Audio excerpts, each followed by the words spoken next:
Hey, here's my segue, Danny. What if, in an attempt to abolish the monarchy, we abolished the entire world? And then we slowly remembered the good parts by running a loop over and over, fighting a bunch of monsters every day, as the memories of the lost world slowly drifted back to us. That's my segue. I love this. I have never played that's the premise of Loop Hero. Like this. What is this game, Brad? What an unusual dude. I was when you emailed me and said you had also been playing it, I was like, oh thank God he can describe it and so I don't have to. No, because, I was saying the same thing. I was like, please, for the love of God, let Brad take the lead on this. It's a really like esoteric, kind of abstract, unusual game. So the first time I played it, I was just I started working on my material immediately, and I was like, all right, I'm just gonna go in there and say it's like what if Progress Quest, but slightly more interactive. But like I think that's actually selling it pretty short. If people don't remember, Progress Quest is the completely non-interactive I remember Progress Quest, where you just watch your bar fill up over and over as you level without actually playing a game. I thought you said Prog Rock Quest, and I was like, I need to play this. Oh, that would be a very different and potentially better such game. A long game. Oh, but the art's really good. Yeah. So it looks like a 90s, like early to mid 90s, like PC VGA game. Like it actually, the pixel art reminds me of like a Dynamics game for the like 8 people who remember Dynamics. Yeah. Okay. It's got that kind of look to it. But it's kind of a run-based RPG where your character runs a loop. There's just a randomly generated track that your character moves through automatically. You can control how fast he moves, but that's just a game speed thing. And you can pause it to strategize, but other than that, you can't stop him, and he will run into monsters along the way. And the battles are completely automatic; like you don't do anything; he just fights. And monsters drop weapons and gear, like shields and armor and rings and stuff. And you basically equip those in real time as you're going around, and you get like vampirism and regen and counter chance and evasion chance and all that stuff on that. And you are earning materials as you do your loops that you cash in at a home base to upgrade stuff. Okay. And the risk reward, the part that I am struggling with, because I think this game's pretty hard, or I'm pretty bad at it, or both. Danny, have you beaten the first boss yet? No, I have not. Okay, that makes me feel better, because I also have not even gotten to that boss yet. The risk reward is you have a campfire that you pass every time. You're literally doing laps. It's like fucking NASCAR. Like it's like the closest thing to NASCAR RPG that I have seen. You basically, every time you pass the campfire, you heal a little bit. There are a couple buffs that trigger every time you go by, but you have the chance to dip out every time you hit the campfire and take 100% of the resources you've collected with you. Because if you don't do that and you die before you complete your next loop, you only leave with 30% of the resources, which is pretty rough, because I have found the resource grind to be the hardest part of the game. Yeah, so, and you can also bounce out at any other stage, and you only keep 60.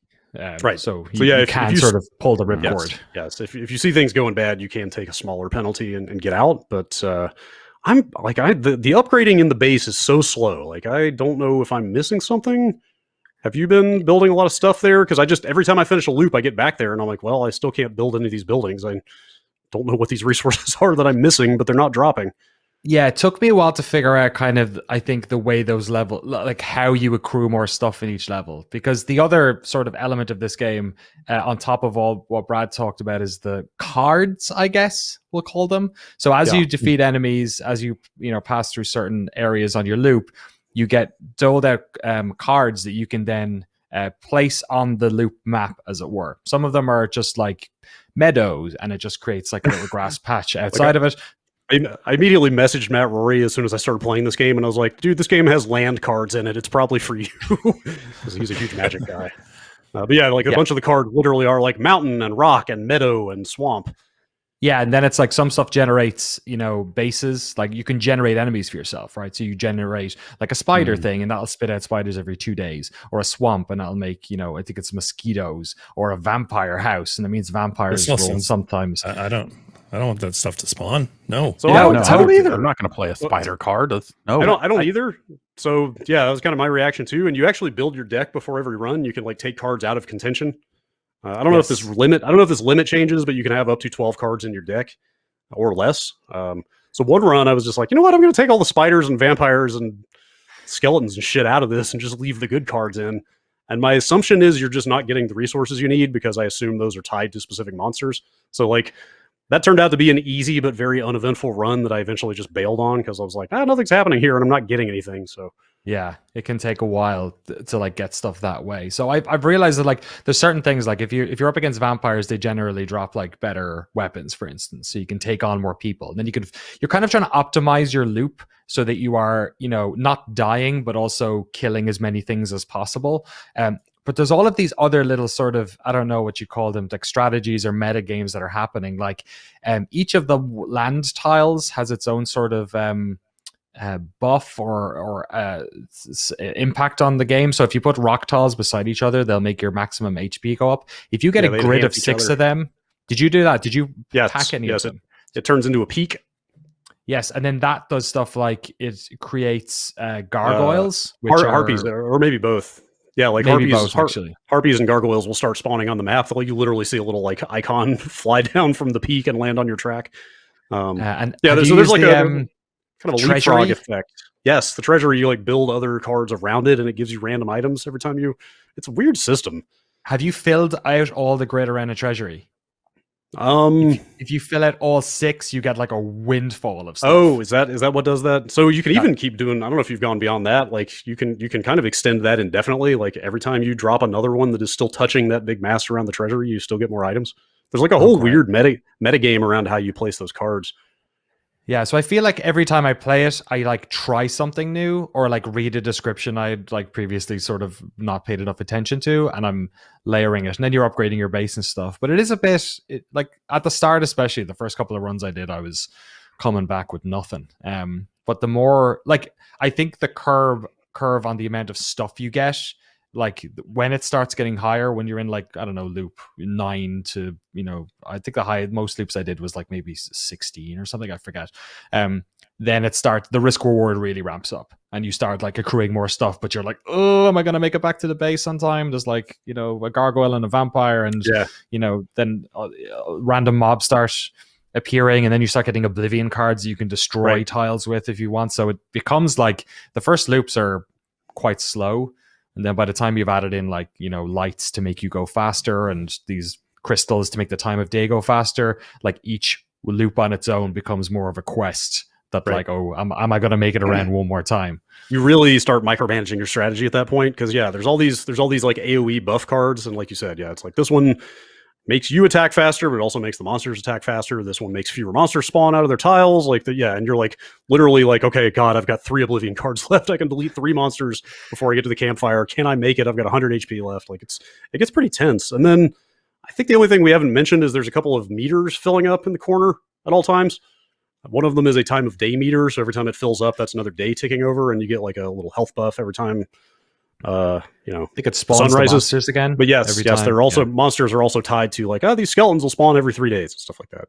And then there's the boss meter, which just slowly fills up as you do loops. So I got within like a hair's breadth of spawning the boss, but I was down to like 150 HP. I was like, this is not happening. How many loops was that? Oh gosh, I don't know. Does it count them? It does. Yeah, in the top right, there's a little thing. It has this like the old school aesthetic to it. It's good that it has like normal text and also this dyslexia friendly text as well, because the sort of UI, it has like the classic, like I haven't seen this since like Amiga games, where it has the language is on the main menu in maps. You click which map you want. There's just like a giant grid of flags that you can pick from at the beginning of the game. It's pretty flags, awesome. Yeah, it's great. But the music's super good. The art, I love the really character art. Yeah, the writing is actually like kind of surprisingly decent too. Is there a lot of animation to it, or is it kind of static? Pretty much all guys. Pretty much all static character portraits when they're talking, and then like your dude when he's running the track is a like 8 pixel high like white stick figure, like no color, no detail, no nothing. It's like basically an icon. Like it's it'll bring up a kind of Final Fantasy looking close up like monsters and fighter squaring off kind of thing when you fight, but it's very rudimentary. Yeah. The parts of this almost sound like you must build a boat. Like there's like the way you talk about like, hey, sometimes you're just not getting enough resources to move forward. I feel like there was like a hump somewhere in the middle part of You Must Build a Boat where it just felt like I was doing run after run after run and bringing stuff back and being like, this is cool. I got to do like 80 more of these to eventually buy the next upgrade or something. It's pretty similar to that, and I wish it maybe gave you a little more of a nudge in a direction of like, hey, this is the material you need to build the blacksmith. Maybe you should put these cards in there to get it. Like there's no recipe system or something that at least tells you like if you're going for this, do this. Yeah. Like a lot of the, like all the armor and the cards and stuff, they've got good like mouse over tutorial tips, pop-up tips, but for stuff like the resources and the construction recipes, they don't really tell you what you should be doing. So that stuff's tough. And then like this, the last thing I've noticed is that I think this opens up after you beat the first boss. There's actually classes. Yeah. So you start with the warrior class, which they just describe as like, all around class, like no specific strengths or weaknesses, but then apparently there are other classes that will open up as you get deeper in. Yeah, I think magic is more of a strategy.